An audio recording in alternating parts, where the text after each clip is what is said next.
ಈ ದೇವತೆಗಳ ದೈತ್ಯರ ಒಂದು ಯುದ್ಧ ಎಲ್ಲ ಲೆವೆಲಲ್ಲಿ ನಡೀತಾ ಇರುತ್ತೆ. ಕೇವಲ ದೈಹಿಕವಾದ ಮಟ್ಟದಲ್ಲಿ ಯಾವುದೋ ಒಂದು ಐತಿಹಾಸಿಕ ಘಟನೆ ಅಂತ ಅನ್ಕೊಳ್ಬೇಡಿ, ಇದೆಲ್ಲ ನಡೀತಾನೇ ಇರುತ್ತೆ. ಏತದ್ದೇವಾತುರೈರ್ಗುಪ್ತಂ ಜ್ಞಾನಾಜ್ಞಾನಸ್ಯ ಲಕ್ಷಣಂ. ಅಂತಿಮವಾಗಿ ದೈತ್ಯರು ಅಜ್ಞಾನದ ಕಡೆಗೆ ಒಯ್ಯಲಿಕ್ಕೆ ಜಗತ್ತನ್ನ ಪ್ರಯತ್ನಿಸ್ತಾರೆ.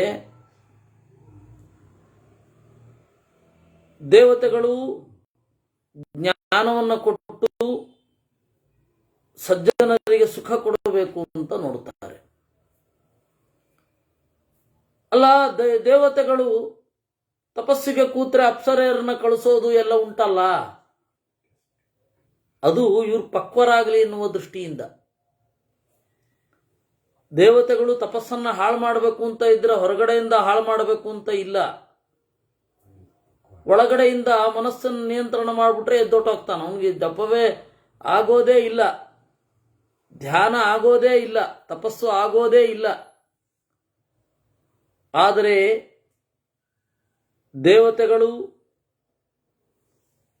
ಅವನನ್ನು ಉದ್ಧಾರ ಮಾಡಬೇಕು, ಅವನಿಗೆ ಕೀರ್ತಿಯನ್ನು ಕೊಡಬೇಕು. ಅವನು ತನ್ನ ಅಪಕ್ವತೆಗಳನ್ನು ಕಳೆದುಕೊಂಡು, ತನ್ನ ಕಷಾಯ ಅಂತ ಕರೀತಾರೆ, ಮನಸ್ಸಿನ ಕಲ್ಮಶಗಳನ್ನು ತೀರಿಸಿಕೊಂಡು ಎತ್ತರಕ್ಕೆ ಏರಬೇಕು ಅಂತ ಬಯಸ್ತಾರೆ. ಅದರಿಂದಾಗಿ ವ್ಯತ್ಯಾಸ ಇದೆ. ಸತ್ವಂ ರಜಸ್ತಮಶ್ಚೇತಿ ದೇವಾಸುರ ಗುಣಾನ್ ವಿದುಹು. ಸತ್ವಂ ದೇವಗುಣಂ ವಿದ್ಯಾತ್ ಇತರೌ ಆಸುರೌ ಗುಣೌ. ಸತ್ವಗುಣ, ರಜೋಗುಣ, ತಮೋಗುಣಗಳು ಇವೆರಡು ದೇವಾಸುರರ ಗುಣಗಳು ಅಂತ ತಿಳಿಯಬೇಕು. ದೇವತೆಗಳ ಗುಣ ಸತ್ವ, ರಜಸ್ಸು ಮತ್ತು ತಮಸ್ಸು ಅಸುರರ ಗುಣ. ಬ್ರಹ್ಮ ತತ್ಪರಮಂ ವೇದ್ಯಂ ಅಮೃತಂ ಜ್ಯೋತಿರಕ್ಷರಂ ಯೇ ವಿದುಃ ಸಾತ್ವಿಕಾತ್ಮಾನಃ ತೇ ಯಾಂತಿ ಪರಮಾಂ ಗತಿಂ. ಪರಮವೇದ್ಯ ಬ್ರಹ್ಮ, ಅವನು ಅಮೃತ. ಜ್ಯೋತಿ ಅಕ್ಷರಂ, ಅವನು ಜ್ಯೋತಿ, ಬೆಳಕಿನ ಸ್ವರೂಪ. ಅಕ್ಷರಂ ಎಂದೂ ನಾಶವಿಲ್ಲದವ. ಯಾರು ಹೀಗೆ ದೇವರನ್ನು ತಿಳಿಯುತ್ತಾರೆ ಅವರು ಪರಮಾಂ ಗತಿಂ ಯಾಂತಿ. ಹೇತುಮಚ್ಛುಕ್ಲಮಾಖ್ಯಾತಂ ಏತಾವದ್ ಜ್ಞಾನಚಕ್ಷುಷಾ ಪ್ರತ್ಯಾಹಾರೇಣ ವಾ ಶಕ್ಯಂ ಅವ್ಯಕ್ತಂ ಬ್ರಹ್ಮವೇದಿತುಂ. ಹೇತುಮತ್, ಇದು ಅತ್ಯಂತ ಯುಕ್ತವಾಗಿರುವ ಮಾತು. ಶುಕ್ಲಂ, ನಿರ್ದುಷ್ಟವಾಗಿರುವ ಮಾತು. ಆಖ್ಯಾತಂ, ವೇದಗಳಲ್ಲಿ ಹೇಳಿದ ಬ್ರಹ್ಮತತ್ವ. ಇದನ್ನ ಜ್ಞಾನವೆಂಬ ಕಣ್ಣಿನಿಂದ ಕಾಣಬೇಕು. ಇದನ್ನು ಅನುಭವಿಸೋದು ಹೇಗೆ ಅಂದರೆ ಪ್ರತ್ಯಾಹಾರೇಣ ವಾ ಶಕ್ಯಂ. ತನ್ನ ಮನಸ್ಸನ್ನ, ತನ್ನ ಹೊರಗಡೆ ಓಡುವ ಅರಿವನ್ನ ಒಳಗಡೆಗೆ ತಿರುಗಿಸಿಕೊಳ್ಳಬೇಕು. ಉಪನಿಷತ್ತಿನಲ್ಲಿ ಹೇಳ್ತಾರ ಆವೃತ್ತ ಚಕ್ಷುಹು ಅಂತ. ಪ್ರತ್ಯಗಾತ್ಮಾನಮೈಕ್ಷತ್, ಆವೃತ್ತ ಚಕ್ಷುಹು ಅಂತ ತನ್ನ ಒಳಗಡೆ ತಿರುಗಿಸಿಕೊಳ್ಳಬೇಕು. ಹೊರಗಡೆಯ ಪರಿಣಾಮ ನನ್ನ ಒಳಗಡೆಗೆ ಆಗಬಾರದು ಅಂತ ಒಬ್ಬ ಯೋಚನೆ ಮಾಡಬೇಕು. ಹೊರಗಡೆ ವಿಚಿತ್ರವಾದ ಘಟನೆಗಳು ನಡೀತಾ ಇರುತ್ತೆ. ಅದು ನಮ್ಮ ಮನಸ್ಸಿನಲ್ಲಿ ಪರಿಣಾಮ ಬೀರಬಾರದು. ಹೊರಗಡೆ ರಾಷ್ಟ್ರ ವಿಪ್ಲವ ಆಗ್ತಾ ಇರಬಹುದು, ನಾವು ಅದಕ್ಕೆ ರಿಯಾಕ್ಟ್ ಮಾಡಲೇಬೇಕು. ಹಾಗಂತ ಹೇಳಿ ಅದೇ ಅಂತಿಮ ಅಲ್ಲ, ಒಳಗಡೆಗೂ ತಿರುಗಬೇಕು. ಇದು ಎರಡನ್ನೂ ಮಾಡಬೇಕು. ವೇನ ಸತ್ತಾಗ ಋಷಿಗಳಿಗೆ ಅದೇ ಸಮಸ್ಯೆ ಉಂಟಾಯಿತು. ವೇನ ಅತ್ಯಂತ ಕ್ರೂರಿ. ಅವನ ಕ್ರೌರ್ಯಕ್ಕೆ ಕಳ್ಳರು ಕೂಡ ಬೆದರಿ ಬಿಲ ಸೇರ್ಕೊಂಡ್ಬಿಟ್ಟಿದ್ರು. ಯಾಕೆಂದ್ರೆ ಅವನಿಗೆ ಹಿಂಸೆ ಕೊಡೋದ್ರಲ್ಲಿ ಆನಂದ, ಹಿಂಸಾನಂದ ಅವನು. ಅದಕ್ಕೆ ವೇನ ಅಂದ್ರೇನೆ ಹಿಂಸಾನಂದ ಅಂತ. ವೇನ ಅನ್ನೋದಕ್ಕೇನೆ ಹಿಂಸೆ ಅಂತ ಅರ್ಥ ಇದೆ. ಅವನು ಪೀಡೆ ಅಂತ ಹೆಸರಿಟ್ಟ ಹಾಗೆ ಅವನು ಯಾರು ಯಾಗ ಮಾಡಬಾರದು ಯಜ್ಞ ಮಾಡಬಾರದು ಅಂತ ಹೇಳಿ ಎಲ್ಲ ದುರಾಡಳಿತ ಶುರು ಮಾಡಿದ. ಮುನಿಗಳು ಹೋಗಿ ಎಚ್ಚರಿಸಲಿಕ್ಕೆ ಪ್ರಯತ್ನ ಪಟ್ಟರು. ಅವನು ಅವ್ರ ಮೇಲೇನೆ ಸಿಟ್ಟಾದಾಗ, ಕೊಲ್ಲಲಿಕ್ಕೆ ಪ್ರಯತ್ನ ಪಟ್ಟಾಗ ಇವರು ಹುಂಕಾರ ಮಾಡಿ ಅವನನ್ನು ಸಾಯಿಸಿದ್ರು. ಆಮೇಲೆ ಆ ದೇಹ ಹಾಗೇ ಇತ್ತು. ಅವಳು ಯಾಕೆ ಸುನೀತಾ ಅಂತ ಅವನ ಹೆಂಡತಿ, ಅವನ ತಾಯಿ ಸುನೀತಾ ಅಂತ ಹೇಳಿ ವೇನನ ತಾಯಿ. ಆ ಸುನೀತಾ ಏನ್ ಮಾಡುದು, ಯಾಕೋ ಮಗನ ಶರೀರವನ್ನ ಹಾಗೆ ಇಟ್ಕೊಂಡ್ಲು. ಯಾಕೆ ಸಂಸ್ಕಾರ ಮಾಡಲಿಲ್ಲ ಗೊತ್ತಿಲ್ಲ. ಕೂಡ್ಲೆ ಇವರು ಒಂದು ಆಶ್ರಮದಲ್ಲಿ ಕುಳಿತಿದ್ದಾಗ ಧೋ ಅಂತ ಧೂಳು. ಏನು ಅಂತ ಕೇಳಿದ್ರೆ, ವಿಚಾರಿಸಿದ್ರೆ ಗೊತ್ತಾಯಿತು, ವೇನನ ಭಯದಿಂದ ಕಳ್ಳರೆಲ್ಲ ಬಿಲ ಸೇರಿದ್ರು. ಯಾಕೆಂದ್ರೆ ಅವನು ಹಿಂಸಾನಂದ ಯದ್ವಾ ತದ್ವಾ ಹಿಂಸೆ ಕೊಡ್ತಾನೆ ಅಂತ ಹೇಳಿ ಕಳ್ಳರೆಲ್ಲ ಏನು ಮಾಡದೆ ಕೂತಿದ್ರು. ಈಗ ವೇನ ಸತ್ನಲ್ಲ, ಎಲ್ಲರನ್ನ ದೋಚ್ತಾ ಇದ್ದಾರೆ ಅಂತ. ಆಗ ನಮ್ಗೆ ಯಾಕೆ ಬಿಡು ಅಂತ ಅವ್ರು ಕೂತ್ಕೊಳ್ಳಿಲ್ಲ. ಬಂದು ವೇನನ ಶರೀರವನ್ನ ಕಡೆದು ಪೃಥುವನ್ನ ಜಗತ್ತಿಗೆ ಕೊಟ್ಟರು. ಅಂದ್ರೆ ಜ್ಞಾನಿಯ ಕರ್ತವ್ಯ ಹೊರಗಡೆಯ ಪರಿಸರವನ್ನ ಕಾಪಾಡೋದು, ಹೊರಗಡೆಯ ಪರಿಸರವನ್ನ ಸ್ವಚ್ಛವಾಗಿಡೋದಕ್ಕೆ ಪ್ರಯತ್ನ ಪಡಬೇಕು ಅನ್ನೋದು ಸತ್ಯ. ಹಾಗಂತ ಹೇಳಿ ಅದನ್ನ ತೀವ್ರವಾಗಿ ತಲೆ ಒಳಗಡೆ ಹಾಕಿಕೊಂಡು ಮನಸ್ಸನ್ನ ನುಗ್ಗಾಗಿಸಿಕೊಂಡು ದೇವರನ್ನೇ ಮರೆಯೋದು ಅಲ್ಲ. ಎರಡನ್ನೂ ಬ್ಯಾಲೆನ್ಸ್ ಮಾಡಬೇಕು. ಇದು ಇರುವಂತಹ ವಿಚಾರ. ಎರಡನ್ನು ಬ್ಯಾಲೆನ್ಸ್ ಮಾಡಲೇಬೇಕು. ನಾವು ಮನಸ್ಸಿನ ಮರವಿಗೆ ಒಳಗಾಗಬಾರದು. ಹಾಗಂತ ಹೇಳಿ ಇಲ್ಲಿ ಸುತ್ತ ಇರುವುದನ್ನ ಉಪೇಕ್ಷೆ ಮಾಡಿ ಏನ್ ಬೇಕಾದ್ರೆ ಸಾಯ್ಕೊಳ್ಳಿ ಅಂತನೂ ಹೇಳಬಾರದು. ಎರಡಕ್ಕೂ ಸಮಾನವಾಗಿ ಪ್ರಯತ್ನ ಪಡಬೇಕು ಆರಂಭದಲ್ಲಿ. ಆಮೇಲೆ ಇದೆಲ್ಲ ಸುಭಿಕ್ಷೆ ಆದ್ಮೇಲೆ ಏರೋದಿದ್ದೇ ಇದೆ. ಇದು ಹೇಳ್ತಾ ಇರೋದು. ಅದರಿಂದಾಗಿ ಪ್ರತ್ಯಾಹಾರೇಣ ವಾಶಕ್ಯಂ, ಹೇತುಮತ್ ಯುಕ್ತಿಯುಕ್ತವಾದ ಶುಕ್ಲಂ ಅತ್ಯಂತ ನಿರ್ದುಷ್ಟವಾದ ಆಖ್ಯಾತಂ ವೇದಗಳಲ್ಲಿ ಹೇಳಲ್ಪಟ್ಟ ಇಷ್ಟನ್ನು ಜ್ಞಾನಚಕ್ಷುಸ್ಸಿನಿಂದ ತಿಳಿಯಬೇಕು. ನಾವು ಹೇಳಿದ್ದೇವೆ, ನೀವು ಅದನ್ನು ಪ್ರತ್ಯಾಹಾರೇಣ ವಾಚಕ್ಯಂ ಅವ್ಯಕ್ತಂ ಬ್ರಹ್ಮವೇದಿತುಂ, ಇಂತಹ ದೇವರನ್ನ ತಿಳಿಯಲಿಕ್ಕೆ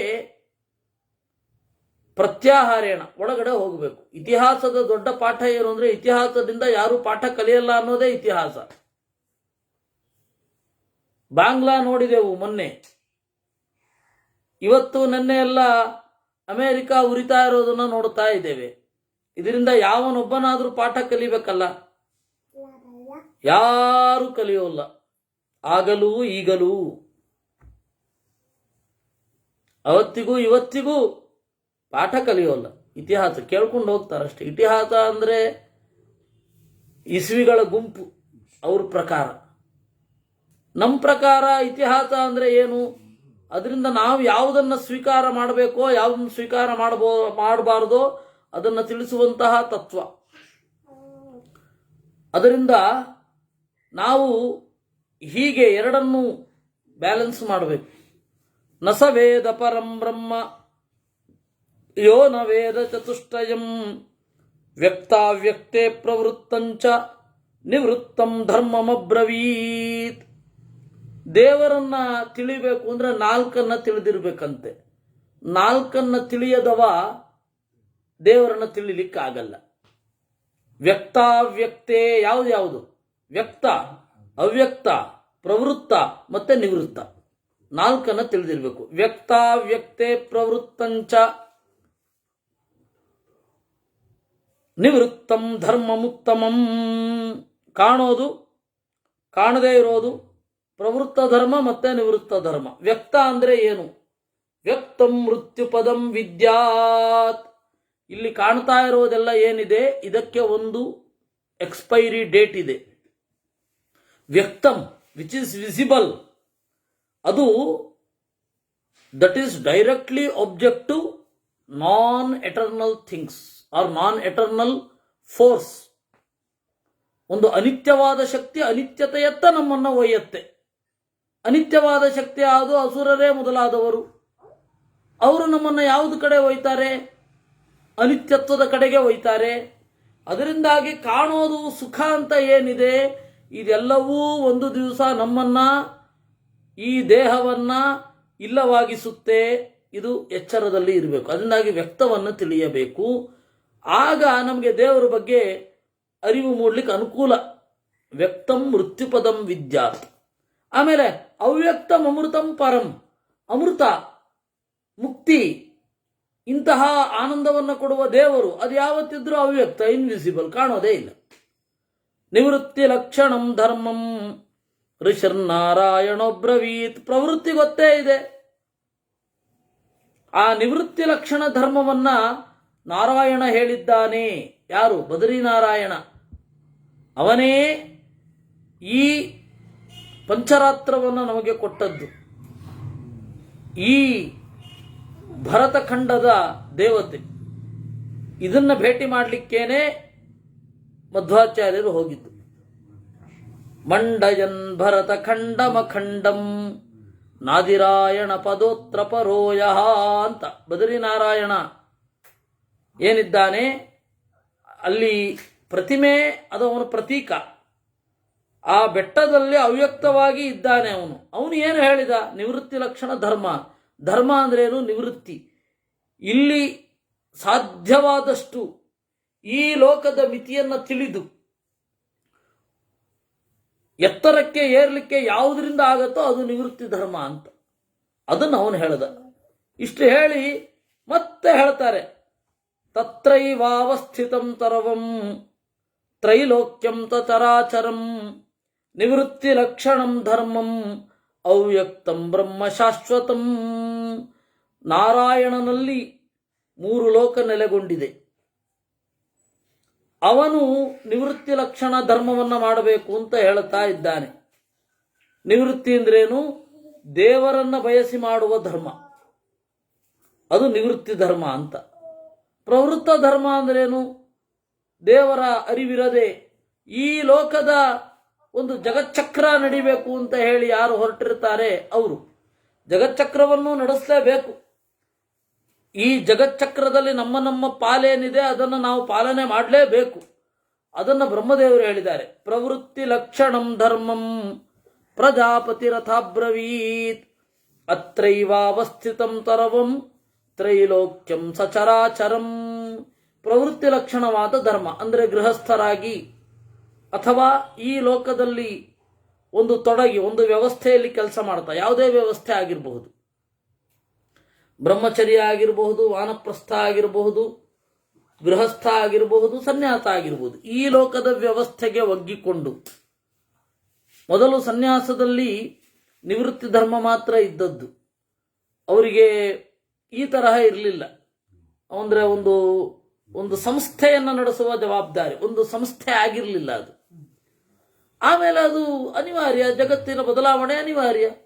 ವಿಹಾರ ಇತ್ತು, ವಿಹಾರ ಆದಮೇಲೆ ಮಠ ಇತ್ತು. ಮೊದಲು ಆವತ್ತರ ಒಂದು ಸಂಸ್ಥೆ ಕಟ್ಟಿದ ಬೌದ್ಧರು, ಎಲ್ಲದಕ್ಕೂ ಹಿರಿಯಣ್ಣ ಬೌದ್ಧರು. ಆಮೇಲೆ ನಮ್ಮ 2ನೇ ಅಣ್ಣ ಶಾಂಕರರು, ಅವರು ಮಠದ ವ್ಯವಸ್ಥೆಯನ್ನ ರೂಪಿಸಿದ್ದು. ಅದೇನಾಯಿತು, ವಿಹಾರ ಮಠದಲ್ಲಿ ವಿಹಾರದಲ್ಲಿ ಏನು ಮಾಡ್ತಾ ಇದ್ದಾರೋ ಅದನ್ನೇ ಮಾಡ್ಲಿಕ್ಕೆ ಶುರು ಮಾಡಿದ್ರು.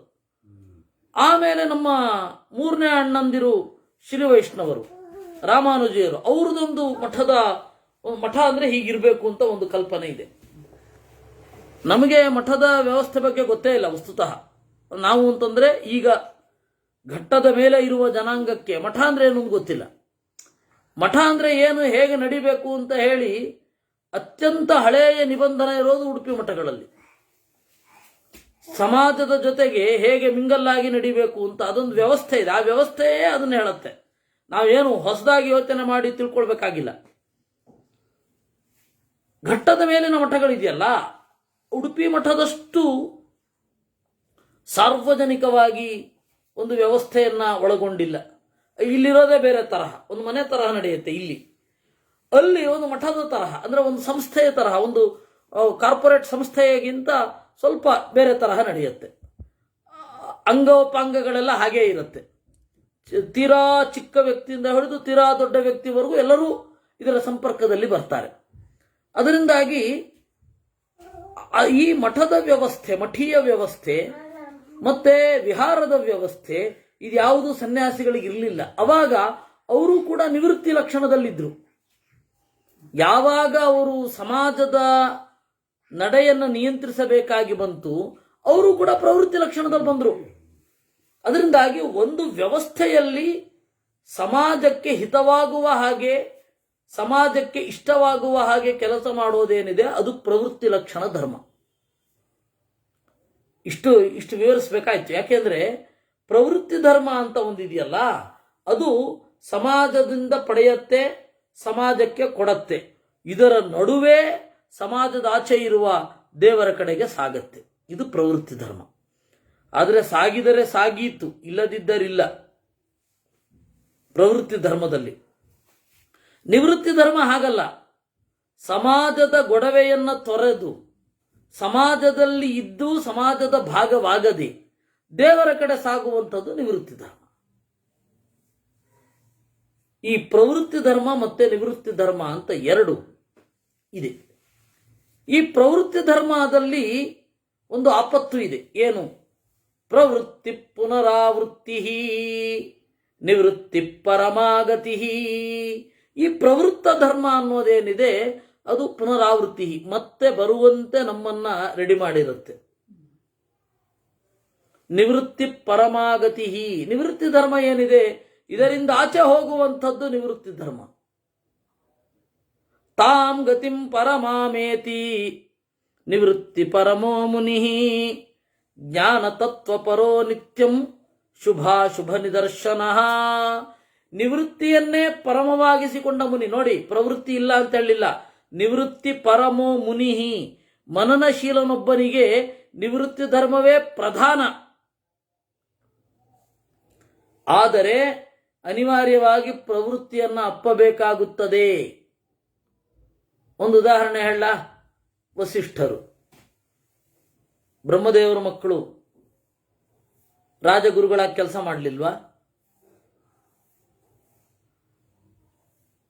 ವಿಶ್ವಾಮಿತ್ರರು ಜಗದಾಚೆಗೆ ಹೋಗಬೇಕು ಅಂತ ಇರೋರು, ಇದೇ ರಾಜರು ಕೆಳಗಡೆ ಎಳಿತಾ ಇದ್ರು ಅವ್ರನ್ನ, ನಮ್ಗೆ ಒಂದು ಮಾಡ್ಕೊಡಿ, ನಮ್ಗೊಂದು ಮಾಡ್ಕೊಡಿ, ನಮ್ಗೊಂದು ಮಾಡ್ಕೊಡಿ ಅಂತ.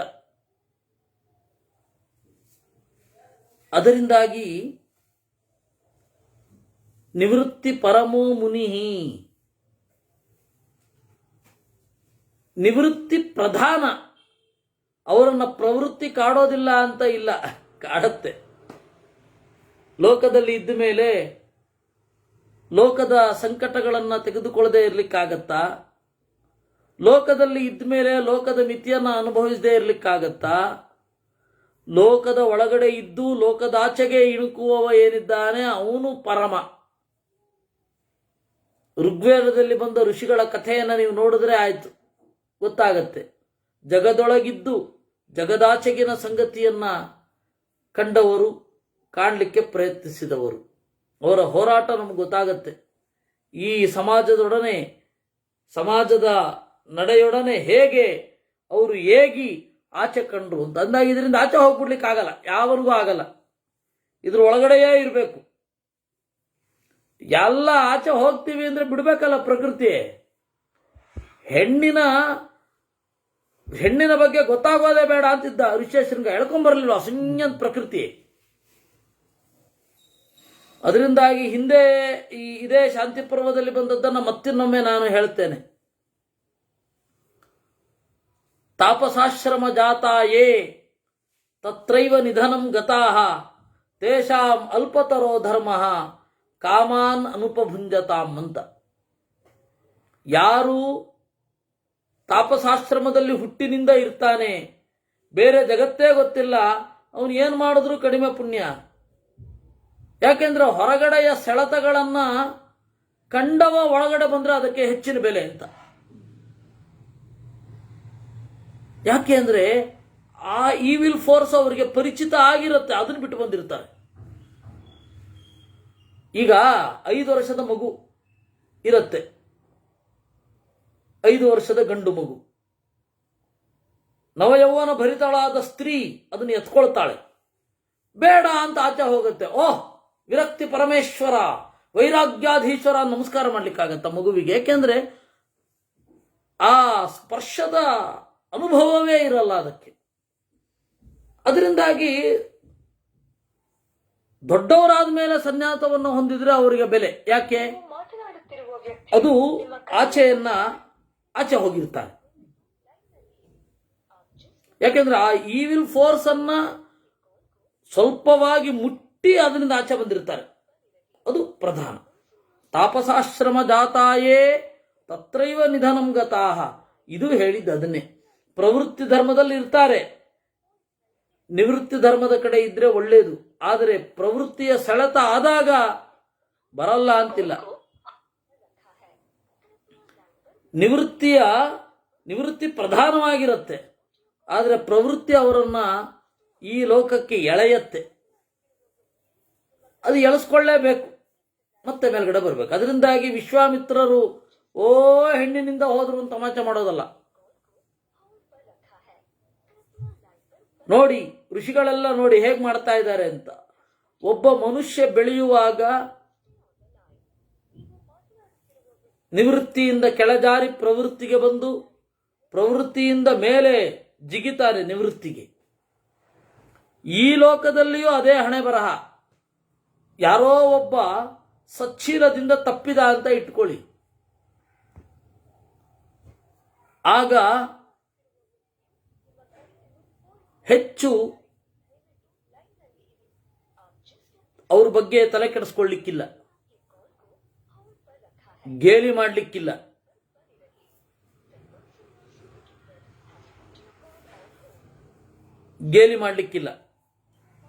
ಯಾಕೆ ಅಂದ್ರೆ ಹೆಂಗೆ ಹೇಳ್ತಾರೆ ಗೊತ್ತಿಲ್ಲ.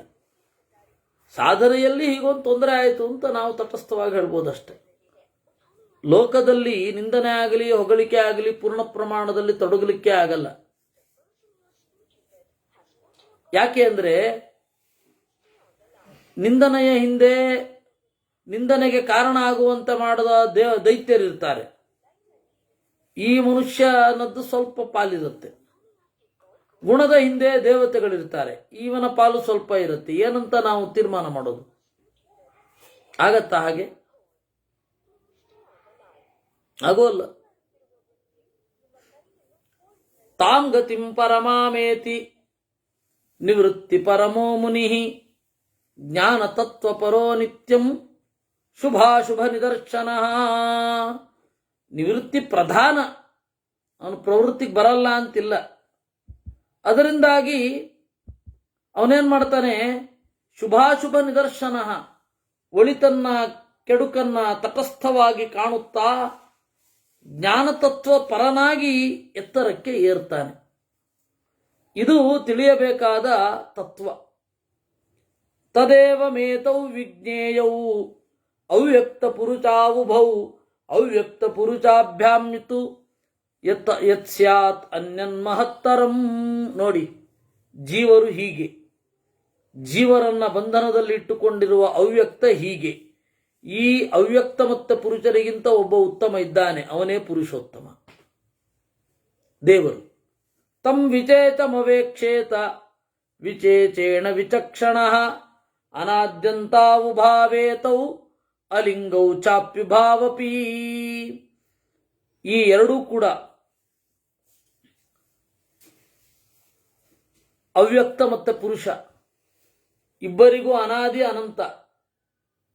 ಯಾವಾಗ ಶುರು ಆಯಿತು ಜೀವ ಗೊತ್ತಿಲ್ಲ, ಪ್ರಕೃತಿ ಯಾವಾಗ ಶುರು ಆಯಿತು ಗೊತ್ತಿಲ್ಲ, ಇದ್ದೇ ಇರುತ್ತೆ. ಅಲಿಂಗೌ ಚಾಪಿ ಉಭಾವಪಿ, ಇದು ಎರಡಕ್ಕೂ ಕೂಡ ಇದಮಿತ್ತಂ ಅಂತ ಹೇಳಲಿಕ್ಕೆ ಬರಲ್ಲ.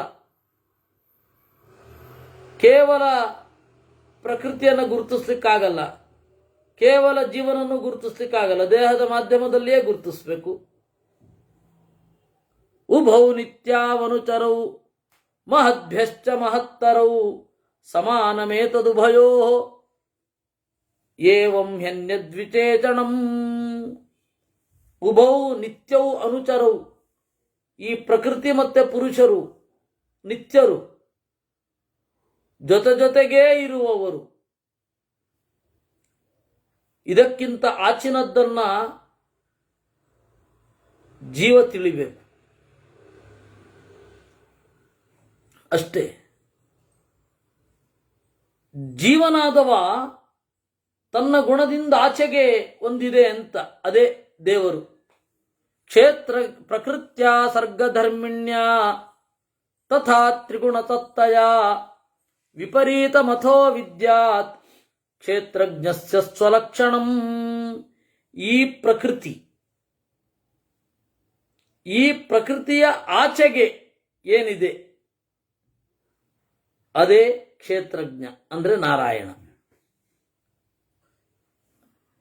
ಇದು ಕ್ಷೇತ್ರ ದೇಹ. ಈ ದೇಹದ ಒಳಗಡೆ ಒಬ್ಬ ಜೀವ ಇದ್ದಾನೆ, ಅವನು ಕ್ಷೇತ್ರಸ್ಥ, ಕ್ಷೇತ್ರದ ಒಳಗಡೆ ಇರುವವ. ಕ್ಷೇತ್ರಜ್ಞ ಅಲ್ಲ. ಈ ದೇಹಕ್ಕೆ ಏನಾಗಿದೆ ಅಂತ ಹೇಳಿ ಡಾಕ್ಟರ್ ಹತ್ರ ತೋರಿಸ್ಲಿಕ್ಕೆ ಹೋಗ್ತಾನೆ. ಕ್ಷೇತ್ರಜ್ಞತ್ವ ಹೇಗೆ? ಅದರಿಂದ ಕ್ಷೇತ್ರಜ್ಞ ಏನಿದ್ದಾನೆ ಅದು ದೇವರು ಮಾತ್ರ. ಯಾಕೆಂದ್ರೆ ಎಲ್ಲವನ್ನೂ ಬಲ್ಲವ. ಈ ಪಿಂಡಾಂಡದಲ್ಲಿ ಬ್ರಹ್ಮಾಂಡದ ಎಲ್ಲ ಸಂಗತಿಗಳು ಇದೆಯಾ? ಹಾಗೆ ಈ ಬ್ರಹ್ಮಾಂಡದಲ್ಲಿ ಇದರ ಅತ್ಯಂತ ಸ್ಥೂಲವಾದ, ಇದಕ್ಕಿಂತ ಅತ್ಯಂತ ಮಹತ್ತಾದ ತತ್ವಗಳೆಲ್ಲ ಅಲ್ಲೂ ಇದೆಯಾ? ಬ್ರಹ್ಮಾಂಡದ ಚಿಕ್ಕ ಮಾಡಲು ಪಿಂಡಾಂಡ, ಪಿಂಡಾಂಡದ ದೊಡ್ಡ ಮಾಡಲು ಬ್ರಹ್ಮಾಂಡ. ಇದಿಷ್ಟು ಸೇರಿದ್ರೆ ಕ್ಷೇತ್ರ. ಆ ಕ್ಷೇತ್ರವನ್ನ ತಿಳಿದವ ಕ್ಷೇತ್ರಜ್ಞ. ಇದು ನನಗೆ ಗೊತ್ತಿದ್ಯಾ? ನಿಮಗೆ ಗೊತ್ತಿದೆಯಾ? ದೇವರೊಬ್ಬನೇ ತಿಳಿದವನು, ಸರ್ವಜ್ಞ ಸರ್ವವಿತ್ ಅಂತ. ಅದರಿಂದಾಗಿ ಕ್ಷೇತ್ರಜ್ಞ ಅಂದ್ರೆ ಯಾರು? ದೇವರು. ಇದು ಕ್ಷೇತ್ರಜ್ಞನ ಲಕ್ಷಣ. ನೋಡಿ, ಅವ್ರು ಹೇಳೋದು ಹೇಗೆ? ಪ್ರಕೃತ್ಯ ಸರ್ಗಧರ್ಮಿಣ್ಯ. ಸೃಷ್ಟಿಯೇ, ಪ್ರೊಡಕ್ಷನ್ನೇ ಪ್ರಕೃತಿಯ ಮುಖ್ಯ ಲಕ್ಷಣ. ಡೆಫಿನೇಷನ್ ಆಫ್ ನೇಚರ್ ಈಸ್ ಏನು? ಪ್ರೊಡಕ್ಷನ್. ಯಾವುದರ ಪ್ರೊಡಕ್ಷನ್? ಏನ್ ಬೇಕಾದ್ರೆ ತಿಳ್ಕೊಳ್ಳಿ. ಆ ಪ್ರೊಡಕ್ಷನ್ ಸರ್ಗಧರ್ಮಿ. ಸರ್ಗ ಅಂದ್ರೆ ಸೃಷ್ಟಿ, ಸೃಷ್ಟಿಯೇ ಅದರ ಧರ್ಮ. ಸೃಷ್ಟಿ ಆಗದ ಕ್ಷಣವೇ ಇಲ್ಲ. ನೀವು ಯಾವುದನ್ನು ಹೆಂಗ್ ಬೇಕಾದ್ರೂ ಕಾಣಬಹುದು. ಪ್ರಳಯ ಎಂದರೇನು? ನಾಶದ ಸೃಷ್ಟಿ. ಸೃಷ್ಟಿ ಅಂದ್ರೇನು? ನಾಶದ ಪ್ರಳಯ. ಕಾಣ್ಲಿಕ್ಕಾಗಲ್ವಾ ಹಾಗೆ? ಅದರಿಂದಾಗಿ ಪ್ರಕೃತಿಯ ಲಕ್ಷಣ ಏನು? ಸರ್ಗಧರ್ಮಿ, ಸರ್ಗಧರ್ಮಿಣಿ. ಸೃಷ್ಟಿಯೇ ಅದರ ಸ್ವಭಾವ, ಸೃಷ್ಟಿಶೀಲ. ತಥಾ ತ್ರಿಗುಣ ಸತ್ತಯ. ಅದರ ಜೊತೆಗೆ 3 ಗುಣಗಳುಂಟು. ಸತ್ವಗುಣ, ರಜೋಗುಣ, ತಮೋಗುಣಗಳ ಒಂದು ಅಸ್ತಿತ್ವ ಇದೆ. ಈ ಪ್ರಕೃತಿ, ಹಿಂದೆ ಹೇಳಿದ ಜೀವ, ಇದಕ್ಕೆ ವಿಲಕ್ಷಣವಾಗಿ ಒಬ್ಬ ಇದ್ದಾನೆ, ವಿಪರೀತಂ. ಅದ್ಯಾರು? ಕ್ಷೇತ್ರಜ್ಞಸ್ಯ ಸ್ವಲಕ್ಷಣಂ. ದೇವರ ಲಕ್ಷಣ ಏನು? ಅವನು ಏನ್ ಬೇಕಾದ್ರೂ ಮಾಡಬಲ್ಲ. ನಮ್ಗೆ ಸುಮ್ಮನೆ ಇರ್ಲಿಕ್ಕೆ ಕೂಡ ಆಗಲ್ಲ, ಅವನು ಸುಮ್ಮನೆ ಇರಬಲ್ಲ. ನಾವು ಸುಮ್ಮನೆ ಇದ್ರೆ ಇಡೀ ಕಾಲ ನಿಲ್ಲಲ್ಲ. ನಾವು ಸುಮ್ಮನೆ ಇದ್ರು, ಇವಾಗ ಒಬ್ಬ ಏನೂ ಕೆಲಸ ಮಾಡದೆ ಹೋದ್ರು ಅವ್ನು ಸುಮ್ಮನೆ ಹೇಳ್ತೇನೆ, ಗಡ್ಡೆ ಬೆಳೆಯಲ್ವಾ, ಮೀರ್ತೆ ಬೆಳೆಯಲ್ವಾ ಅಂದ್ರೆ ನಮಗೆ ಸುಮ್ಮನೆ ಇರ್ಲಿಕ್ಕೂ ಆಗಲ್ಲ ಪೂರ್ತಿಯಾಗಿ. ನಾನು ಸುಮ್ಮನೆ ಇರ್ತೀನಿ, ಏನೂ ಆಗಬಾರದು, ವಿಕಾರ ಅಂತ ಹೇಳಿ ಒಬ್ಬನಿಗೆ ಇರ್ಲಿಕ್ಕಾಗತ್ತಾ? ಅದರಿಂದ ಅವನು ಹಾಗಿರಬಲ್ಲ, ಪ್ರಕೃತಿಗಿಂತ ವಿಲಕ್ಷಣ. ಪ್ರಕೃತೇಶ್ಚ ವಿಕಾರಾಣಾಂ ದ್ರಷ್ಟಾರಮಗುಣಾನ್ವಿತಂ ಕ್ಷೇತ್ರಜ್ಞಮಾಹು ಜೀವಂತು ಕರ್ತಾರಂ ಗುಣತಮೃತಂ. ಪ್ರಕೃತೇಶ್ಚ ವಿಕಾರಾಣಾಂ. ಪ್ರಕೃತಿಯನ್ನ ಕಾಣುವವ. ನಮಗೆ ಪ್ರಕೃತಿಯನ್ನ ಕಾಣಲಿಕ್ಕಿಲ್ಲ. ಸೃಷ್ಟಿ ಯಾವಾಗ ಆಯ್ತು ಅಂತ ಗೊತ್ತಿಲ್ಲ, ನಮ್ದು ಥಿಯರಿಯೇ. ಈ ಬುದ್ಧಿಲದ್ದಿ ಜೀವಿಗಳಾಗ್ಲಿ, ಸೂಡೋ ಸೈಂಟಿಸ್ಟ್ಗಳಾಗ್ಲಿ, ಪುರಾಣದಲ್ಲೇ ಹೇಳಿದ್ದು ಮೌಢ್ಯ ಅಂತಾರೆ. ಯಾಕೆ? ಪುರಾಣದವ್ರು ಕಂಡಿಲ್ಲ ಅಂತ. ನೀವು ಕಂಡಿದ್ದೀರಾ? ಇಲ್ಲ, ಪ್ರೂವ್ ಆಗಿದೆ ಅಂತಾರೆ. ಯಾವುದೋ ಥಿಯರಿ. ಅದರಿಂದ ಪ್ರಕೃತಿಯನ್ನ ಮತ್ತೆ ಪ್ರಕೃತಿಯ ವಿಕಾರವನ್ನ ಕಂಡವರು ಯಾರು? ನೋಡಿದ್ದೀರಾ ಯಾವಾಗ ಬೀಜ ಮೊಳೆಯುತ್ತೆ ಅಂತ? ಯಾರಿಗೂ ಗೊತ್ತಿಲ್ಲ. ಬೀಜದಲ್ಲಿ ದೊಡ್ಡ ಮರ ಹೇಗೆ ಅಡಕವಾಯಿತು ಅಂತ ನೋಡಿದ್ದೇವಾ? ಇಲ್ಲ. ಅದರಿಂದಾಗಿ ಪ್ರಕೃತಿಯನ್ನ ವಿಕಾರವನ್ನ ಕಾಣುವವನನ್ನ ನಾವು ಈವರೆಗೂ ಕಂಡಿಲ್ಲ. ನಾವಂತೂ ಕಾಣುವವರಲ್ಲ. ಅಗುಣಾನ್ವಿತಂ, ಸತ್ವರದ ಸ್ತಮೋ ಗುಣಗಳಿಂದ ದೂರ ಆಗಿರಬೇಕು. ಅಂತಹವನನ್ನ ಕ್ಷೇತ್ರಜ್ಞ ಅಂತ ಕರೀತಾರೆ. ಜೀವಂತೂ ಕರ್ತಾರಂ ಗುಣಸಂವೃತಂ. ಜೀವ ಏನಿದ್ದಾನೆ ಅವನು ಸತ್ವರದ ಸ್ತಮೋ ಗುಣಗಳಿಂದ ಕೂಡಿದ್ದಾನೆ. ಅವನಿಗೆ ಕ್ರಿಯೆಯ ಸೈಡ್ ಎಫೆಕ್ಟ್. ಅದರಿಂದಾಗಿ ಅವನನ್ನು ಕರ್ತೃ ಅಂತ ಕರೆಯೋದು. ದೇವರು ಕರ್ತೃ ಅಲ್ಲ. ಯಾಕೆಂದರೆ ಕರ್ತೃತ್ವದ ಫಲ ಇಲ್ಲ ಅವನಿಗೆ. ಏನಾದರೂ ಮಾಡಿ ಆನಂದ ಪಡಿಬೇಕು ಅವನು. ಜೀವ ಏನೋ ಮಾಡಿ ಆನಂದ ಪಡಿಬೇಕು. ಅದರಿಂದಾಗಿ ಕರ್ತೃತ್ವದ ಫಲ ಇರುವುದರಿಂದ ಜೀವನನ ಕರ್ತೃ ಅಂದರು. ಸ್ವತಂತ್ರ ಕರ್ತೃವಲ್ಲ ಅನ್ನೋದು ಕರೆಕ್ಟ್. ಆದರೆ ಕರ್ತೃ, ಯಾಕೆಂದ್ರೆ ಕರ್ತೃತ್ವದ ಫಲವನ್ನು ಪಡಿತಾನೆ. ದೇವರು ಎಲ್ಲ ಮಾಡಿಸ್ಲಿ, ದೇವರೆಲ್ಲ ಮಾಡಿಸ್ತಾನಲ್ವಾ? ಹೌದು, ದೋಷವು ಅವನಿಗೇ ಇರಲಿ ಅಂತ ಕೆಲವರು ಹೇಳೋದಿದೆ. ಅವ್ರಿಗೆ ಹೇಳಬೇಕು, ತಾಯಿ ಅಡಿಗೆನೇ ಮಾಡೋದು. ಅಡಿಗೆ ಮಾಡಿದ ತಾಯಿ ಮಗುವಿಗೆ ತಿನ್ನಿಸ್ತಾಳೆ, ಬಲವಂತ ಮಾಡಿ, ಏನೇನೋ ಮಾಡಿ. ಹೊಟ್ಟೆ ತಾಯಿ ತುಂಬ್ರಿ ಅಂದ್ರೆ ಏನು ಹೇಳೋದು? ದೇವರು ಸ್ವತಂತ್ರ ಕರ್ತೃ ಹೌದು. ಆದರೆ ಅವನು ಮಾಡಿಸಿದ ಕ್ರಿಯೆ ಜೀವರಿಗೆ ಶಕ್ತಿ ಕೊಟ್ಟು ನೀನು ಮಾಡು ಅಂತ ಹೇಳಿ ಆ ಪರಿಸರಕ್ಕೆ ಅನುಗುಣವಾದ ಬುದ್ಧಿಯನ್ನು ಕೊಟ್ಟು ಪ್ರಚೋದನೆ ಮಾಡಿದಾಗ ಏನ್ ಮಾಡ್ಲಿಕ್ಕಾಗತ್ತೆ? ಜೀವ ಫಲನು ಅವನಿಗೆ ಬರಲಿ ಅಂದ್ರೆ ಅವನು ಸೈಡ್ ಎಫೆಕ್ಟ್ ಆಗದೇ ಇರೋ ಹಾಗೇನೆ ಅವನು ಸ್ವತಂತ್ರ. ತನ್ನ ಎಫೆಕ್ಟು ದುಃಖವೋ ಇನ್ನೇನೋ ಬರದಂತೆ ನೋಡಿಕೊಳ್ಳಬಲ್ಲ ಅವನು. ಅಷ್ಟು ಸ್ವತಂತ್ರ ಅಲ್ವಾ? ನಮ್ಗೆ ಹಾಗಾಗಲ್ಲ.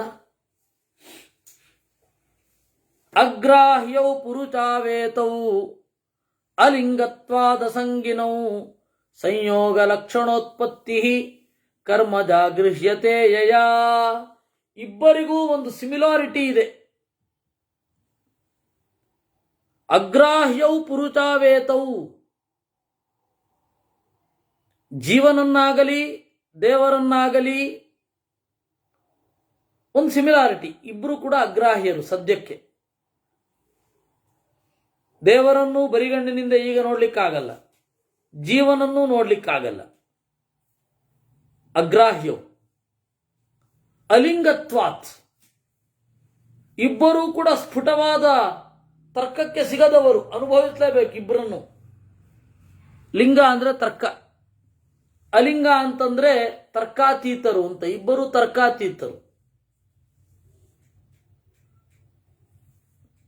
ಇಬ್ಬರನ್ನು ಪ್ರೂವ್ ಮಾಡ್ಲಿಕ್ಕೆ ಬರಲ್ಲ. ಜೀವ ಇದ್ದಾನೆ ಅನ್ನೋದು ಪ್ರೂವ್ ಮಾಡ್ಲಿಕ್ಕೆ ಬರಲ್ಲ. ನೀವು ಕೇಳಿ ಡಾಕ್ಟರ್ನ, ಜೀವ ಇದ್ದಾನೆ ಅಂತ ಪ್ರೂವ್ ಮಾಡ್ಲಿಕ್ಕೆ ಬರಲ್ಲ. ಎಂಜೈಮ್ಸ್ ಅಷ್ಟೇ ಅಂತಾರೆ ಕೆಲವು ಡಾಕ್ಟರ್ ಅಂತೂ. ನೀವು ನಾಸ್ತಿಕ ಡಾಕ್ಟರ್ ಹತ್ರ ಹೋದ್ರೆ ಅವ್ರು ಹೇಳೋದೇ ಹಾಗೆ, ಅದು ಎಂಜೈಮ್ಗಳ ಸಮೂಹ ಅದು. ಅವ್ರಿಗಷ್ಟೇ ಜೀವ ಅಂದ್ರೆ.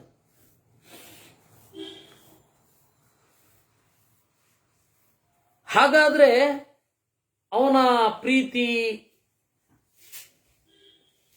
ಸಿಟ್ಟು, ದಯೆ, ಹೊಳಹು, ಈ ಎಲ್ಲ ಭಾವನೆಗಳನ್ನ ಅಳತೆ ಹಾಕಿ ಅಂದ್ರೆ ಅಳತೆ ಹಾಕಲಿಕ್ಕಾಗಲ್ಲ.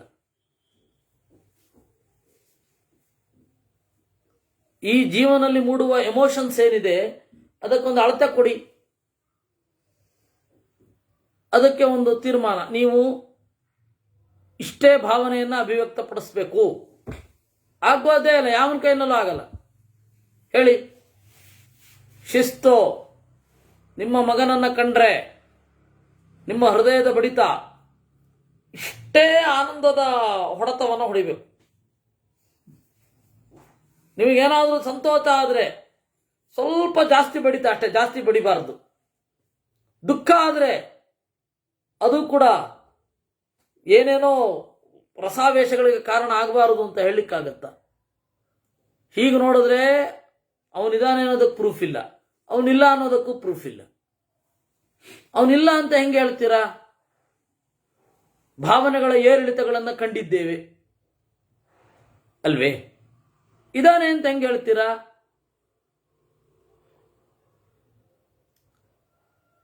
ನಮ್ಗೆ ಕಾಣಿಸ್ತಾ ಇಲ್ಲ. ಅದರಿಂದಾಗಿ ಅಲಿಂಗತ್ವ, ಜೀವನೇ ಹೀಗೆ ಅಂದಮೇಲೆ ದೇವರು. ಆಮೇಲೆ ಇಬ್ಬರಿಗೂ ಒಂದು ಗುಣ ಇದೆ, ಏನು? ಅಸಂಗಿನವು. ಯಾವುದಕ್ಕೂ ಈ ಪ್ರಕೃತಿಗೆ, ಈ ಜಡಕ್ಕೆ ಇಬ್ಬರೂ ಕೂಡ ಸಂಬಂಧಪಟ್ಟವರಲ್ಲ. ಈ ದೇಹ ಇವಂದೇ. ಈ ಜೀವನಿಗೆ, ಶುದ್ಧ ಜೀವನಿಗೆ ಆಹಾರ ಕೊಡ್ಲಿಕ್ಕಾಗತ್ತಾ ಯಾರಿಗಾದ್ರೂ? ಸಾಧ್ಯವೇ ಇಲ್ಲ. ಜೀವನಿಗೆ ಆಹಾರ ಕೊಡ್ಲಿಕ್ಕಾಗಲ್ಲ. ದೇಹದ ಮಾಧ್ಯಮದಲ್ಲಿದ್ದಾಗ ದೇಹದ ಪೋಷಣೆಗೆ ಜೀವ ತಿನ್ನಬಹುದೇ ವಿನಃ ಜೀವನಿಗೊಂದು ಆಹಾರ ಕೊಡ್ಲಿಕ್ಕಾಗತ್ತಾ? ದೇಹಕ್ಕೆ ಹೋಗೋದು ಬೇಡ, ಜೀವನಿಗೆ ಮಾತ್ರ ಹೋಗ್ಲಿ ಅಂತ ಆಗಲ್ಲ. ಅದರಿಂದ ಇಬ್ಬರೂ ಕೂಡ ಸಮಾನ ಲಕ್ಷಣವನ್ನು ಹೊಂದಿದ್ದಾರೆ. ಅಗ್ರಾಹ್ಯೌ ಪುರುಷಾವೇತೌ ಅಲಿಂಗತ್ವಾತ್ ಅಸಂಗಿನೌ. ಹೌದಾ?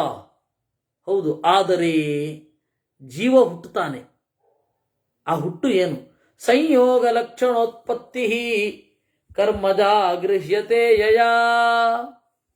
ಸಂಯೋಗ ಲಕ್ಷಣೋತ್ಪತ್ತಿ, ಜಡದೊಂದಿಗೆ ಜೀವನ ಸಂಪರ್ಕ ಇದೆಯಲ್ಲ, ಅದನ್ನೇ ಹುಟ್ಟು ಅಂತ ಕರೆಯೋದು. ಅದು ಎಲ್ಲರಿಗೂ ಗೊತ್ತು. ನಮ್ಮ ಮನೆಯಲ್ಲಿ ಇವತ್ತು ಬೆಳಗ್ಗೆ 8 ಗಂಟೆಗೆ ಒಂದು ಒಳ್ಳೆ ಮಡಿಕೆ ಹುಟ್ಟಿತು ಮಾರಾಯ ಅಂತ ಯಾರಾದರೂ ಹೇಳ್ತಾರ? ಯಾಕೆ? ಕೇವಲ ಜಡ. ಜೀವನಿಗೆ ಹುಟ್ಟೇ ಇಲ್ಲ. ಜೀವ ಹಾಗೂ ಜಡ ಎರಡೂ ಸೇರೋದೇ ಹುಟ್ಟು. ಜೀವ ಹಾಗೂ ಜಡ ಎರಡು ಬೇರ್ಪಡೋದೇ ಸಾವು. ನಮ್ಮ ಮನೆಯಲ್ಲಿ ಒಂದು ಮಡಿಕೆ ಇತ್ತು, 9 ಗಂಟೆಗೆ ಬಂದು ಇವನು ಸಾಯಿಸ್ಬಿಟ್ಟ ಅಂತ ತೀರ್ಮಾನ ಮಾಡ್ಲಿಕ್ಕಾಗತ್ತ? ಅವನ ಮೇಲೆ ಕ್ರಿಮಿನಲ್ ಕಟ್ಲೆ ಹೂಡ್ಲಿಕ್ಕಾಗ್ತದ? ಅದರಿಂದಾಗಿ ಸಂಯೋಗವೇ ಹುಟ್ಟು. ಆದರೆ ಆ ಹುಟ್ಟು ಕರ್ಮದಿಂದ ಹುಟ್ಟುವಂಥದ್ದು. ಆ ಕರ್ಮ ಇವನಿಗೆ ಎಫೆಕ್ಟ್ ಆಗಲ್ಲ, ಹೀಗಾಗಿ ದೇವರು ಹುಟ್ಟಲ್ಲ ಅಂತ ಹೇಳೋದು. ಆ ಕರ್ಮ ಇವನಿಗೆ ಎಫೆಕ್ಟ್ ಆಗತ್ತೆ, ಅಭಿಮಾನ ಇರುತ್ತೆ, ಅದರಿಂದಾಗಿ ಜೀವ ಹುಟ್ಟುತ್ತಾನೆ ಅಂತ ಅನ್ನೋದು.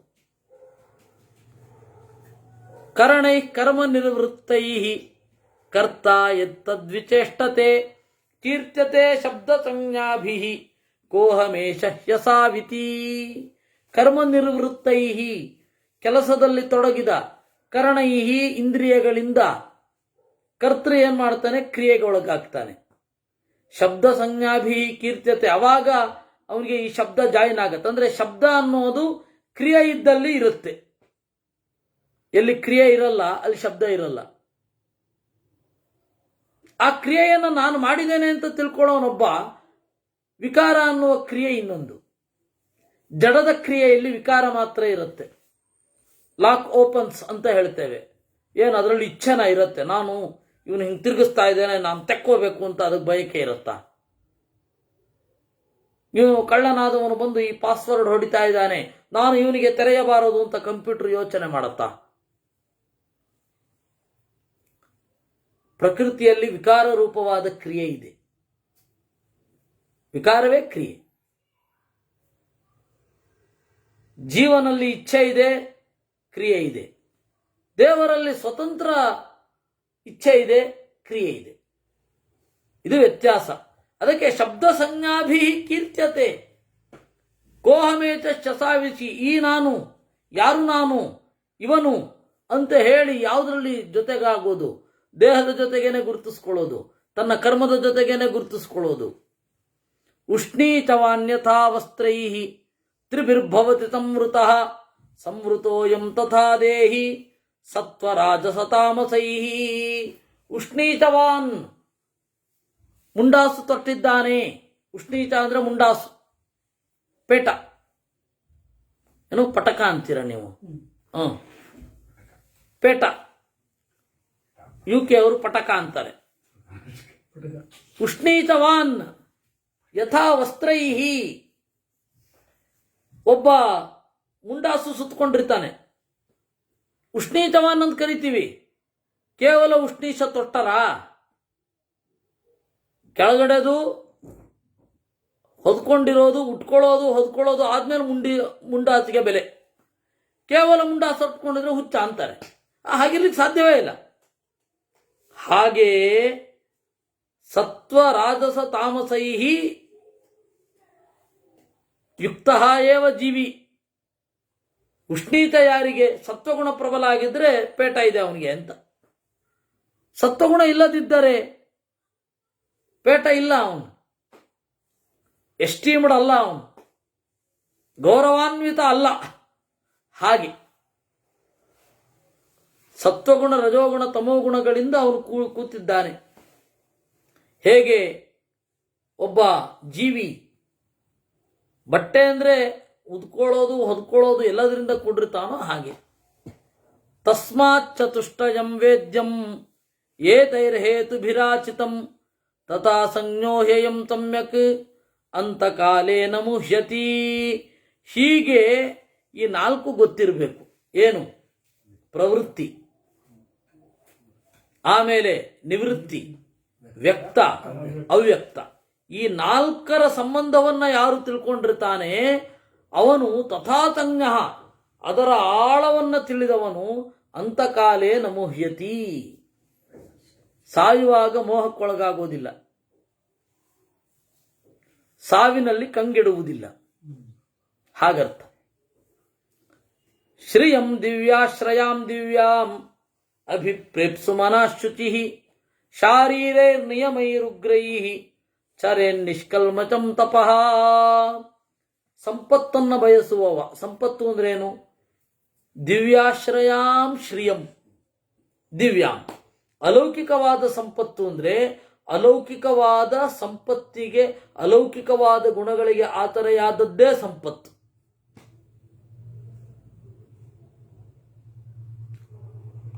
ಶ್ರೀಮಾನ್ ಅಂತಂದ್ರೆ, ಶ್ರೀ ಅಂದ್ರೆ ಲೌಕಿಕ ಸಂಪತ್ತು ಮಾತ್ರ ಅಲ್ಲ, ಲೌಕಿಕ ಸಂಪತ್ತೂ ಹೌದು. ಅವನೊಬ್ಬ ಸ್ವಾಮಿ ಇದ್ದಾನೆ, ಅವನಿಗೇನು ಗೊತ್ತಿಲ್ವೋ ಅದ್ರ ಬಗ್ಗೆನೇ ಮಾತನಾಡ್ತಾನೆ, ಅದರಲ್ಲಿ ಎಕ್ಸ್ಪರ್ಟ್ ಅವನು. ನಮಗೆ ಏನು ಮಾಡೋದು? ಆಸ್ತಿಕರಿಗೆ ಒಳ್ಳೆ ವೇದಿಕೆ ಇಲ್ಲ, ಆಸ್ತಿಕರಿಗೆ ಒಳ್ಳೆ ವೇದಿಕೆ ಇಲ್ಲ. ಅವ್ರಿಗೆ ಒಳ್ಳೆ ವೇದಿಕೆಗಳು ಸಾವಿರಾರು, ನೂರಾರು, ಲಕ್ಷಾಂತರ ಜನ ಬರ್ತಾರೆ, ಅವ್ರ ಮಾತು ಕೇಳ್ತಾರೆ. ಅಂತಲ್ಲಿ ಒಬ್ಬ ಸ್ವಾಮಿ ಅವನು ಹೇಳ್ತಾನೆ, ಮಿತ್ತಲ್ಲೇನು ಲಕ್ಷ್ಮೀ ಪೂಜೆನ ಮಾಡಿದ್ದ, ಸಂಪತ್ತಿದೆ.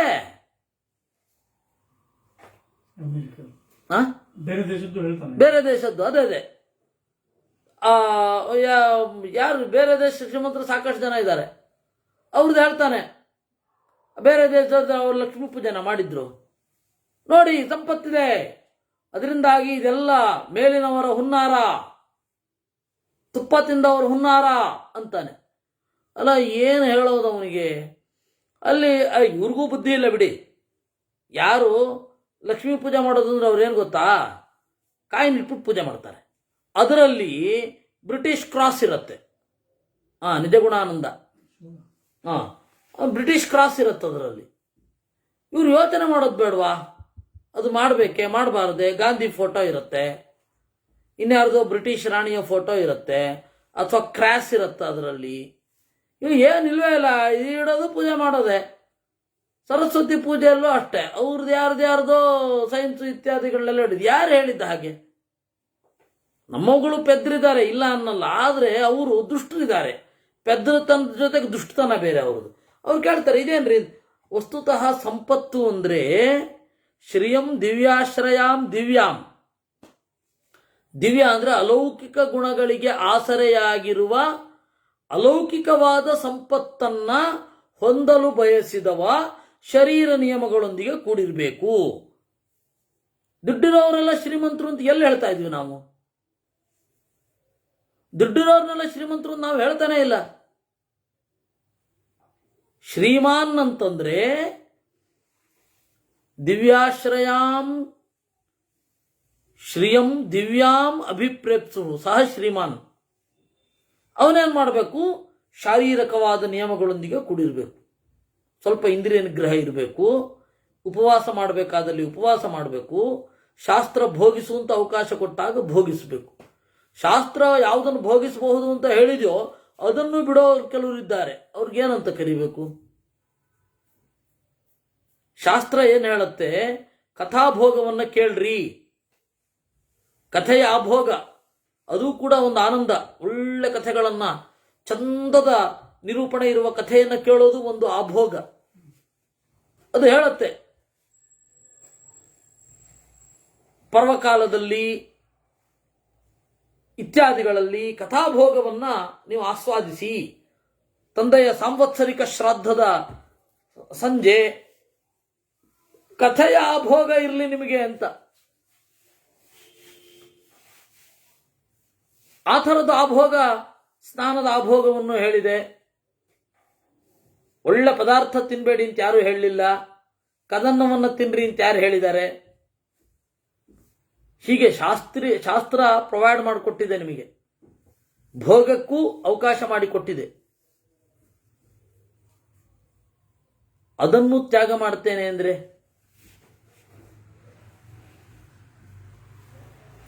ವಿಹಿತ ಭೋಗ ಪರಿತ್ಯಾಗಿ ಪಶುರೇವ ನತಂಚಯ ಅಂತ. ವಿಹಿತಾದ್ಯ ಪರಿತ್ಯಾಗಿ ಪಶುರೇವ ನತಂಚಯ. ವಿಹಿತವಾದ ಅನ್ನವನ್ನು ಬಿಡುವವ ಪಶುವೇ ಸರಿ ಅಂತ. ವಿಹಿತವಾದ ಭೋಗವನ್ನು ಬಿಡಬಾರದು, ನಿಷಿದ್ಧವಾದ ಭೋಗವನ್ನು ಮಾತ್ರ ಬಿಡ್ಲಿಕ್ಕೆ. ವಿಹಿತವಾದ ಭೋಗ ಶಾಸ್ತ್ರದಲ್ಲಿ ಬೇಕಷ್ಟು ಹೇಳಿದೆಪ್ಪ, ಎಲ್ಲ ಬಿಟ್ಟು ಕೂತ್ಬಿಡಿ ಅಂತ ಯಾರು ಹೇಳಿದ್ದಾರೆ? ಭೋಗವನ್ನೇ ಅನುಭವಿಸಬೇಡಿ. ಪಂಚಾಂಗ ಮಲಧಾರಣ, ಸಪ್ತಾಂಗ ಮಲಧಾರಣ, ರಾತ್ರಿ ದೀಪವನ್ನು ಬಳಸದೇ ಇರೋದು, ರಾತ್ರಿ ಊಟವನ್ನು ಮಾಡದೇ ಇರೋದು, ಏನು ಭೀಕರವಾದದ್ದು ಇವುಗಳೆಲ್ಲ. ಶಾಸ್ತ್ರ ಹಾಗೆ ಹೇಳಲಿಲ್ಲ. ಅದರಿಂದಾಗಿ ಶಾರೀರ ನಿಯಮಗಳು ಇರಬೇಕು, ಭೋಗವನ್ನು ಬಿಡೋ ಅಗತ್ಯ ಇಲ್ಲ. ತ್ರೈಲೋಕ್ಯಂ ತಪಸಾ ವ್ಯಾಪ್ತಮಂತರ್ಭೂತೇನ ಭಾಸ್ವತ ಸೂರ್ಯ ಚಂದ್ರಮತ. ಆ ವೈರಾಗ್ಯ ಅದು ಬರುತ್ತೆ. ಅಂದ್ರೆ ಎಲ್ಲವನ್ನೂ ತೊರೆಯುವಂತಹ ಪಂಚಾಗ್ನಿ ತಪಸ್ಸು ಮೊದಲಾದ ಆ ಕಾಲ ಬರುತ್ತೆ. ಈಗ ನಮ್ಗದನ್ನು ಹೇಳಿದಾರೇನು? ಇಲ್ಲ. ಈಗ ನಮಗೇನನ್ನು ಹೇಳಿದ್ದಾರೆ? ಶಾಸ್ತ್ರದಲ್ಲಿ ಹೇಳಿದ ಇಷ್ಟು ನಿಯಮ ಮಾಡಿಕೊಂಡು ಹೋಗಿ ಅಷ್ಟೇ. ಕೆಲವರಂತೂ ಮುಂದಿನ ಜನ್ಮದಲ್ಲೇ ಮುಕ್ತಿ ಆಗ್ಬಿಡ್ಬೇಕು ಅನ್ನೋ ರೀತಿಯಲ್ಲಿ ಹೋಗ್ತಾರೆ. ಬೇಡ, ದೇವರ ಸಂಕಲ್ಪ, ಅದನ್ನು ದೇವರು ಕೊಟ್ಟಾಗಿರ್ಲಿ. ದೇವರ ಮಹಿಮೆಯನ್ನು ನೆನೆಯೋಣ ಯಾವತ್ತು, ಅದು ಒಂದು ಆನಂದವೇ. ದೇವರು ಯಾವಾಗ ಕೊಡ್ತಾನೋ ಕೊಡ್ಲಿ. ತ್ರೈಲೋಕ್ಯಂ ತಪಸಾ ವ್ಯಾಪ್ತಮಂತರ್ಭೂತೇನ ಭಾಸ್ವತ ಸೂರ್ಯ ಚಂದ್ರಮತೌ ಚೈವ ಭಾಸತಸ್ತಪಸಾ ದಿವಿ. ಆ ತಪಸ್ಸು 3 ಲೋಕದಲ್ಲಿ ವ್ಯಾಪ್ತವಾಗಿದೆ. ಆ ದೇವರ ಒಂದು ಚಿಂತನೆ ಏನಿದೆ, ದೇವರ ಒಂದು ಯೋಚನೆ, ಅದು ಬೆಳಕಾಗಿ ಸೂರ್ಯ ಚಂದ್ರಮರ ರೂಪದಲ್ಲಿ ನಮ್ಮನ್ನ ಕಾಪಾಡ್ತಾ ಇದೆ. ಪ್ರತಾಪಸ್ತಪಸೋ ಜ್ಞಾನಂ ಲೋಕೆ ಸಂಶಬ್ದಿತಂ ತಪಃ ರಜಸ್ತಮೋಜ್ಞಂ ಯತ್ಕರ್ಮ ತಪಸ್ಸಸ್ತತ್ಸ್ವಲಕ್ಷಣಂ. ತಪಸ್ಸು ಅಂದ್ರೆ ಏನು? ತಪಸ್ಸು ಅಂದ್ರೆ ರಜೋಗುಣ ತಮೋಗುಣಗಳನ್ನ ನಾಶ ಮಾಡುವ ಶಕ್ತಿ ಏನಿದೆ ಅದನ್ನು ತಪಸ್ಸು ಅಂತ ಕರೆಯೋದು. ತಪಸ್ಸು ಅಂತಂದ್ರೆ ಜಪ ಅಂತ ಇಟ್ಕೊಳ್ಳಿ. ಫಸ್ಟ್ ಮೊದಲನೇ ತಪಸ್ಸು ಅನ್ನೋದಕ್ಕೆ ಬಹಳ ಅರ್ಥಗಳಿದೆ. ಜಪದಲ್ಲಿದ್ದವನು ಸತ್ವಗುಣದಲ್ಲಿರಬೇಕು, ಶುಚಿಯಾಗಿರ್ಬೇಕು, ಸಿಟ್ಟಿರಬಾರ್ದು, ಬೇರೆ ವಿಪರೀತ ಕಾಮಗಳಿಂದ ಏನನ್ನೋ ಯೋಚನೆ ಮಾಡ್ತಾ ಇರಬಾರ್ದು, ದೇವರಲ್ಲಿ ಚಿಂತನೆ ಇರಬೇಕು, ಮೈಗೆ ಆರಾಮ ಇರಬೇಕು, ಮನಸ್ಸು ಆರಾಮವಾಗಿರ್ಬೇಕು. ನೋಡಿ, ರಜೋಗುಣ ತಮೋಗುಣಗಳನ್ನು ಹೊಡೆಯುವಂತಹ ಕರ್ಮ ಅದು ತಪಸ್ಸು. ಈಗ ಹೇಳಿ, ಪೂಜೆಯಲ್ಲಿ ಕುಳಿತು ಸಿಟ್ಟು ಮಾಡ್ಕೊಳ್ಳೋದಕ್ಕೆ ಅರ್ಥ ಉಂಟಾ? ಬೇಕಿಲ್ಲ. ಪೂಜೆಯಲ್ಲಿ ಕೂತು ಸಿಟ್ಟು ಮಾಡ್ಕೊಳ್ಳೋದಕ್ಕೆ ಅರ್ಥ ಇಲ್ಲ, ಬೇಕಿಲ್ಲ. ವಿಶೇಷತಃ ಗೃಹಸ್ಥರಲ್ಲಿ ನಡೆಯುವಂತಹ ಪ್ರಕ್ರಿಯೆ ಇದು. ಇವ್ರು ಪೂಜೆಗೆ ಹೋದಾಗ ವಿಪರೀತ ಸಿಟ್ಟು ಬರುತ್ತೆ, ಅದಕ್ಕೆ ಮಕ್ಕಳಿಗೆ ಅನ್ಸುತ್ತೆ ಪೂಜೆಯೇ ಮಾಡೋದು ಬೇಡ ಅಪ್ಪ ಅಂತ. ಅದರಿಂದಾಗಿ ರಜಸ್ತಮೋಘ್ನಂ ಯತ್ಕರ್ಮ ತಪಸಸ್ತತ್ ಸ್ವಲಕ್ಷಣಂ. ರಜಸ್ಸು ಹಾಗೂ ತಮಸ್ಸನ್ನು ನಾಶ ಮಾಡುವಂತಹ ಕರ್ಮ ಏನಿದೆ ಅದು ತತ್ ಸ್ವಲಕ್ಷಣಂ, ತಪಸ್ಸಿನ ಸಹಜವಾದ ಕ್ರಿಯೆ. ಬ್ರಹ್ಮಚರ್ಯ ಮಹಿಂಸಾ ಚ ಶಾರೀರಂ ತಪ ಉಚ್ಯತೆ, ವಾಂಗ್ಮನೋ ನಿಯಮ ಸಮ್ಯಂಗ್ ಮಾನತಂ ತಪ ಉಚ್ಯತೆ. ಬ್ರಹ್ಮಚರ್ಯ ಮತ್ತೆ ಮುಗಿದೆ ಸಮಯ. ಶಾರೀರಿಕವಾದ ತಪಸ್ಸು, ಮಾತು ಮನಸ್ಸುಗಳನ್ನು ನಿಯಂತ್ರಣ ಏನಿದೆ ಅದು ಮಾನಸಿಕವಾದ ತಪಸ್ಸು ಅಂತ. ಇದು ಇನ್ನೇನು ಮುಗಿತಾ ಬಂತು. ಅದನ್ನ ನಾವು ಪ್ರಾಯ ಮುಂದಿನ ಸೋಮವಾರವ ಏನೋ ನೋಡ್ತೇವೆ, ಮಂಗಳವಾರ ಪಾಡ್ಯ ನೋಡುವ ಆಗತ್ತೆ. ಸೋಮವಾರ ಪ್ರಾಯ ಈ ಅಧ್ಯಾಯವನ್ನು ಮುಗಿಸ್ತೇವೆ ಅಂತ ಅಂದುಕೊಳ್ತೇವೆ. ನೆಕ್ಸ್ಟು ಮುಂದಿನದ್ದು ಪಂಚಶಿಖ ಅಂತನ್ನುವ ಒಬ್ಬ ನಾಸ್ತಿಕ. ಆ ನಾಸ್ತಿಕ ಪಂಚಶಿಖ ನಾಸ್ತಿಕ ಅಲ್ಲ, ನಾಸ್ತಿಕರ ವಾದಕ್ಕೆ ಪಂಚಶಿಖ ಉತ್ತರ ಕೊಡ್ತಾನೆ. ಅದನ್ನು ನಾವು ನೋಡ್ತೇವೆ. ನಾನು ಹೇಳಿದೆ ಅವತ್ತೇ, ಇದನ್ನ ಮಧ್ವಾಚಾರ್ಯರು ಬ್ರಹ್ಮಸೂತ್ರ ಭಾಷ್ಯದಲ್ಲಿ ಬಹಳ ಉಲ್ಲೇಖ ಮಾಡಿದ್ದಾರೆ ಅಂತ. ಅದನ್ನು ನಾವು ಮುಂದಿನ ದಿನಗಳಲ್ಲಿ ನೋಡೋಣ. ಕೃಷ್ಣಾರ್ಪಣಮಸ್ತು. ನಾಳೆ ಶನಿವಾರ ಆದ್ದರಿಂದ ರಾಮಾಯಣ. ಕೃಷ್ಣಾರ್ಪಣಮಸ್ತು.